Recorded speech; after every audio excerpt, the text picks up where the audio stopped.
तो कहता है कि जब ये आलसी लोग जहां रहते थे वहां मंत्री के दूत लोग एक कोने पर आग लगाकर दूसरे कोने में बैठ गए। बैठने के बाद क्या कहते हैं कि ततो गृह लग्नम प्रवृद्धम अग्नि दृष्टा धूता सूर्य पलायिता। जब सारे धूर्त लोग जो उसमें सोए थे सभी ने देखा कि आग लग गई है और हम लोग अब आग से जलने वाले हैं, तो जितने भी 420 व्यक्ति थे सब लोग क्या हो पलायित मतलब भाग गए। पश्चात अलसा अपि पलायिता है, इसके बाद कुछ आलसी व्यक्ति भी उसमें भाग गए कि अब मरने के भय से डर के कारण। अब चत्वारः पुरुषा तत्रैव सुप्ता प्रश्नम आपलंती, 4 पुरुष वहीं सोए रह गए और आपस में वार्तालाप करते हैं। क्या वार्तालाप करते हैं भाई? तो कहते हैं एकेन वस्त्रावृत मुखेन उक्तम, एक वस्त्र से मुख को ढक कर बोलता है। जैसे हम लोग सोते हैं तो जैसे चादर हम पैर से लेकर मुख तक रख लेते हैं, ठीक उसी प्रकार पैर से लेकर मुख तक रखकर बोलता है। क्या बोलता है? अहो कथमय कोलाहल, अहो अरे भाई कैसा ये हल्ला हो रहा है। अभी उसको पता नहीं कि आग लग गई है उसे घर में। कहता है अरे भाई कैसा ये हल्ला हो रही है। तो द्वितीयोक्तम, तो दूसरा बोलता है तर्कयते यद अस्मिन गृह अग्नि लग्नो, लगता है इस घर में आग लग गई है। उसको कन्फर्म नहीं है क्या, उसको अभी लग रहा है उस घर में आग लग गई है, मरने वाला है, तब भी उसको क्या लग रही है कि उसके घर में आग लग गई है। तो तीसरा क्या बोलता है? क्या को अपि तथा धार्मिको नास्ति, कोई इस समय ऐसा धार्मिक व्यक्ति नहीं है जो इदानिम, यह इदानिम जलार्दे वस्यो भी कटे स्मान प्राणी, जल से भीगे हुए वस्त्र से या चटाई से हम लोग ढक दे जिससे हमारे प्राण बच जाए। अब देखिए इतना बड़ा आलसी है कि उसको ये समझ में नहीं आग लगी, बहुत भयंकर आग लगी है उसके घर में, लेकिन वह धार्मिक व्यक्ति को चिंतन करा आपने नहीं उठा। इतना बड़ा आलसी है कि कोई ऐसा धार्मिक व्यक्ति नहीं है जो हम लोगों को जल से भीगे हुए वस्त्र के द्वारा चाहे चटाइयों से ढक दे जो हम बच जाएं। अब बताइए कि जल से भीगे हुए वस्त्र हो चाहे चटाई हो चाहे कुछ भी हो और हाथ बचने वाला है, संभव नहीं है। तो कितना बड़ा ये आलसी है। इसके बाद कहते हैं क्या, तो चौथा बोल रहा है अय बचाला कति वचनानि वक्तुम शक्नुथ तुष्णिम कथम तिष्ठत। अय गपत खोरो लोग, ज्यादा बात करने वाले लोग, कितना बात करते हो, चुपचाप क्यों नहीं सोते हो, चुपचाप रहो, सो चुपचाप। हाँ बोला, चौथा बना दिया और अच्छा से। एक को तो लग रहा है, लगता है कि घर में आग लगे है, तो सब कोई ऐसे धार्मिक व्यक्ति हैं जो हमारे ऊपर सब चटाई या भिगा हुआ वस्त्र रखते हैं। तो चौथा लास्ट में बोलता है कि कोई कितना बात कर, चुपचाप सो, मरने वाला है। कितना बड़ा आलसी है, देखिए चिंतन कीजिए बात को। ततः चतुर्णाप्य तेषाम एव प्रश्न आपलम श्रुत्वा वही प्रविध वहीनम च प्रविध अग्निम दृष्ट उपरि प्रतिष्यन्ते दृष्ट्वा तन्नियोगी पुरुष से वर्ध भयेन चत्वारोप्य अलसा केसे स्वाकृष्य गृहीत्वा गृहाद वही कृता है। इसके बाद कहते हैं हम चारों आलसियों में से बातों को सुनकर और बढ़ते हुए आग को देखकर और आग के लपट अपने ऊपर गिरते हुए भी देखकर क्या कहते हैं, मंत्री के दूत लोग मन में विचार किए कि हम लोग कुछ नहीं करें तो मर जाएगा।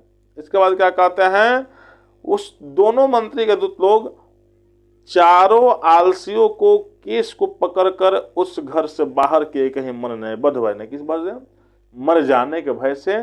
केसे स्वाकृष्य कहते हैं किस गृहाद वही किता, और घर से बाहर किए। उसके बाद कहते हैं पश्चात आलोक्य तन्य योगी भी पठित। उसके बाद उन चारों आलसियों को देखकर उस मंत्री के दूत लोग एक श्लोक पढ़े। क्या श्लोक कौन है? पतिरेव गति स्त्रीणाम बालानाम जननी गति नालसानाम गति काचे लोके कारुणिक बिनाम। अर्थात पतिरेव गति स्त्रीणाम,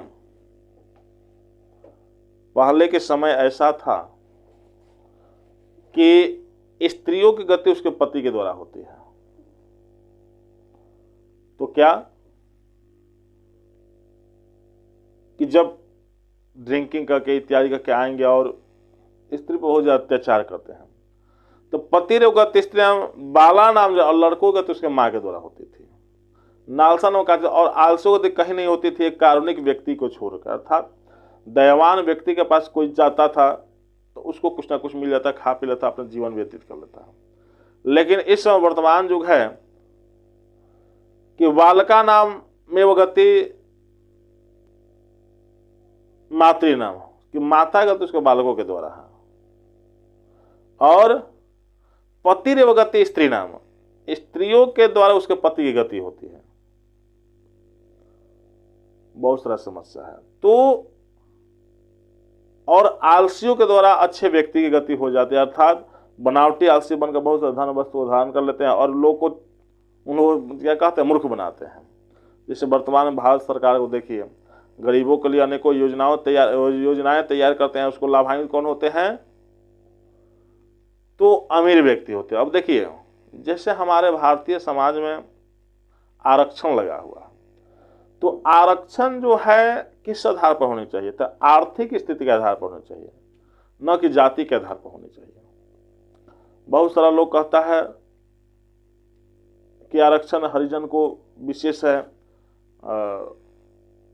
तो क्या हरिजन में धनिक नहीं लोग नहीं हैं, हरिजन में सरकारी सर्विस वाले नहीं हैं? तो जब भी आरक्षण होनी चाहिए तो आरक्षण का सिद्धांत यह लागू करता है कि आरक्षण आर्थिक स्थिति पर होनी चाहिए, न कि जाति की स्थिति पर होनी चाहिए। हर एक वर्ग में निर्धन परिवार के लोग हैं, क्या तो ब्राह्मण में भी गरीब परिवार के लोग हैं, क्षत्रिय में भी गरीब परिवार के लोग हैं, वैश्य में भी गरीब परिवार के लोग हैं, शूद्र में तो गरीब परिवार के लोग हैं। और इतना ही नहीं, हर एक वर्ग में भी पैसे वाले हैं, ब्राह्मण में भी पैसे वाले हैं, क्षत्रिय में भी पैसे वाले हैं, वैश्य में भी पैसे वाले, शूद्र में पैसे वाले हैं।